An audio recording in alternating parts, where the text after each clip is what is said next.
Australians were told last week that the current 1,550-strong troop commitment in Afghanistan was appropriate for the job.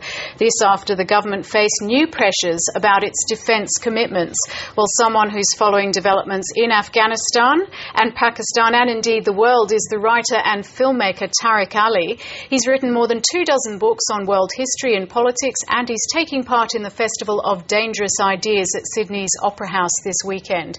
Tariq Ali, thank you very much for coming in today and welcome to Australia. Thank you. How does President Obama's fight in Afghanistan differ, if at all, from George W. Bush's? Well, it differs from Bush's that Obama has escalated the war. He sent more troops than Bush did, and since Obama's been in power, there have been more drone attacks in Pakistan than for the entire 8 years of Bush's period in office. So as far as Afghanistan is concerned, there's not just continuity, but actually there's escalation, which is making conditions worse.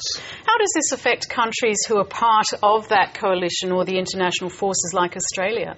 Well, I think, the question Australians have to ask themselves is, what are we doing here and how long are we going to be here?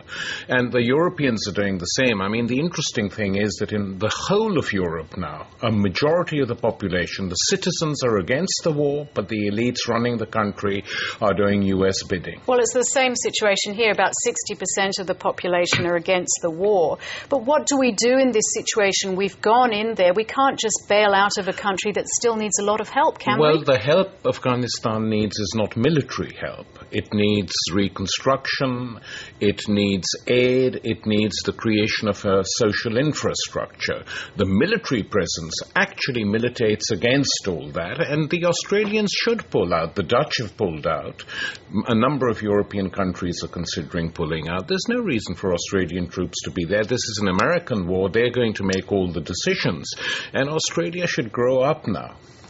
There's been at least 10 Australian soldiers killed, I believe, just this year, more than 20 altogether. And of course, as each death occurs, Australians feel the pain more and more. Should the politicians be listening to this? Well, the politicians should be listening to this, and Australians who feel the pain of losing unnecessary lives should also feel some pain for Afghanistan, where thousands, tens of thousands of people have now died, most of them civilians.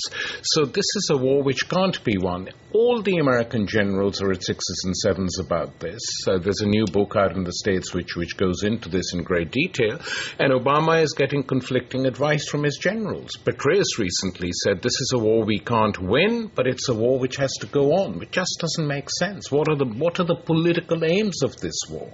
President Obama came to the White House with such hope. What do you think of what he's actually done in the job? Well, I've just written a little book about it, the Obama Syndrome. Surrender at home, war abroad. And I think he's been, so far, a weak president. He's losing support, and his own supporters are now threatening not to vote for him. So the midterms next month will be crucial in determining whether he's a one-term president or whether he goes on. He's been extremely disappointing.